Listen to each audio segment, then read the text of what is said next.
જય હિન્દ મિત્રો. તો મિત્રો, આ છે એક નવો રૂલ આપણો હોસ્ટેલમાં જે છે ઇમ્પ્લિમેન્ટ કર્યો છે. શું ખબર? કેમ કે ઘણા સમયથી હું નોટિસ કરતો હતો કે વિદ્યાર્થીઓ ફોન બહુ યુઝ કરી રહ્યા છે.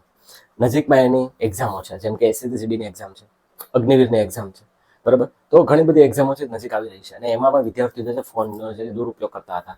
તો એ પ્રમાણે આજે આપણે બધા વિદ્યાર્થીઓના ફોન જે છે કલેક્ટ કરી લીધા છે અને કમ્પલસરી આજો, બરાબર, કમ્પલસરી કલેક્ટ કરી અને 1:30 વાગ્યાથી લઈ અને 6 વાગ્યા સુધી આપણે જે છે એ ફોન હવે કોઈને મળીએ નહીં. એને ઓફલાઈન રીડિંગ કમ્પલસરી કરવાનું.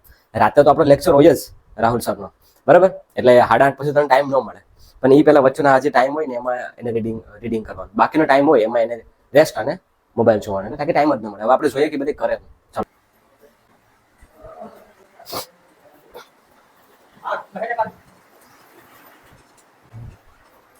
પ્રવીણ, એ કઈ સ્ટાઇલ છે? હું પાકા કરે હે 14માં પાકો થઈ ગયો કે?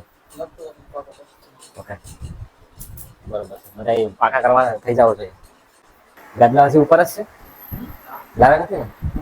ચલો વાંધો નહીં, કન્ટિન્યુ કરો. તો મિત્રો, આ તો આપણે આ પેલી હોસ્ટેલનું હતું, બરાબર. હવે જઈએ આપણે ઓલી બિલ્ડિંગમાં કે ત્યાં બધા રીડિંગ કેટલું કરે છે.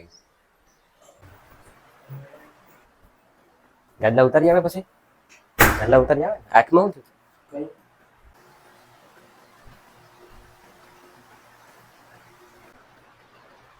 રેસ્ટ કરે છે, અમુક રીડિંગ કરે છે, બરાબર.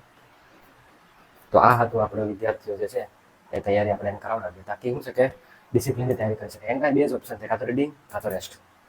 તો બસ આટલું જ તમને મારે કહેવાનું છે કે વિદ્યાર્થીઓ તૈયારી કરે, ડિસિપ્લિનથી ડેડિકેશનની તૈયારી કરજો, સેલફોન યુઝ નહીં કરતા. અહીંયા આવવા માંગતા હોય ને તો અહીંયા તો ફોન યુઝ કરવા મળતો નથી, બરાબર. સિમ્પલ રૂલ છે, બરાબર. તૈયારીવાળા હોય એ સંપર્ક કરજો.